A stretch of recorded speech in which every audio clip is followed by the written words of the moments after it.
প্রিয়ন্তী দেবনাথ পূজা এই নামটা শুনলে সবার আগে কোন শব্দ কিংবা কোন উপমাটা মাথায় আসে? সৌম্য সরকারের এমন একটা গুণের কথা বলেন যে গুণটা দেশের মানুষ জানে না। একদিনের জন্য বিসিবির প্রেসিডেন্ট বানানো হয়, কখনো দেশের প্রধান হয়ে যান, সেই ক্ষেত্রে কোনটা? সেটা তখন চিন্তা করা যাবে। কাচ্চি নাকি হাঁসের মাংসের ভুনার সাথে সাদা ভাত? মেসি নাকি রোনালদো?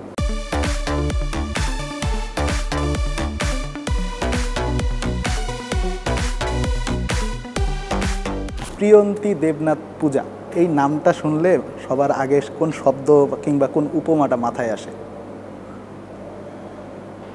না দেখেন, এখন মানে সত্যি কথা বলতে যে ক্রিকেট তো ফার্স্ট লাভ, সেকেন্ড লাভ তো প্রিয়ন্তী দেবনাথ পূজা।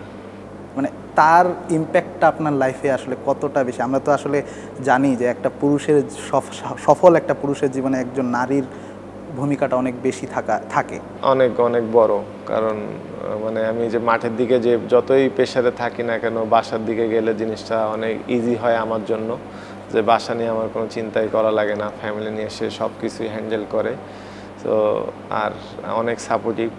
সব থেকে বড় কথা হচ্ছে ক্রিকেট খেলাই বুঝে না, সো ক্রিকেট নিয়ে তার কোনো প্রশ্নও নাই, কোনো কথাও বলে না। ক্রিকেট বাসায় গেলে ক্রিকেট নিয়ে কোনো কথা হয় না তার সাথে, জাস্ট ফান, আদার্স দিক নিয়ে বেশি কথা হয়।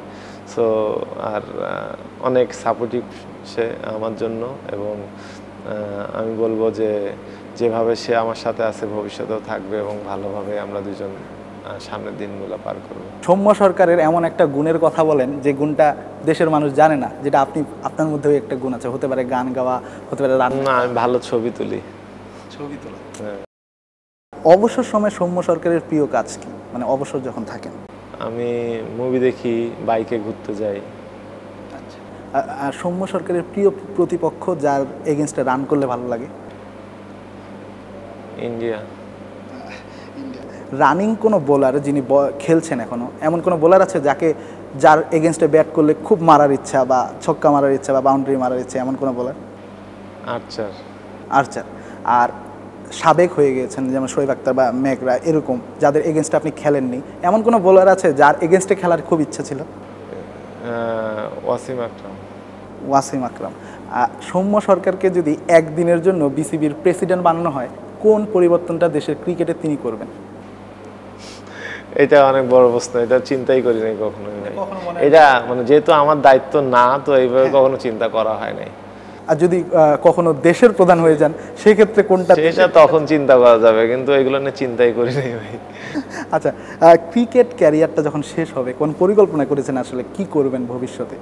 না, এখনো করি নাই, ক্রিকেট নিয়ে এখনো চিন্তা করি ভাই।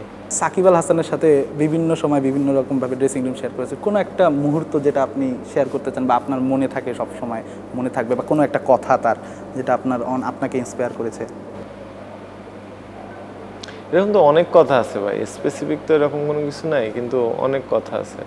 কিন্তু এই যে মানে ওনার একটা জিনিস ভালো লাগে যে উনি যে কোনো এক সাইডে সে চায় যে কন্ট্রিবিউশন করার জন্য, যে হয়তো আজকে ব্যাটিং হয় নাই, বোলিং হয় নাই, কিন্তু টিমকে সে কিছু একটা দিতে চায়।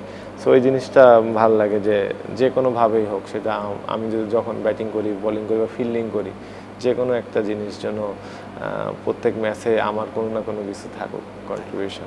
পেরিস্কোপ নাকি ড্রাইভ? যে কোনো একটা বেছে নিতে হবে। পেরিস্কোপ নাকি ড্রাইভ? Cover drive. টেস্ট নাকি ওয়ানডে? ওয়ানডে। কাচ্চি নাকি হাঁসের মাংসের ভুনার সাথে সাদা ভাত? হাঁসের মাংসের সাথে সাদা ভাত। বাইক নাকি কার? বাইক। মেসি নাকি রোনালদো? রোনালদো। Thank you.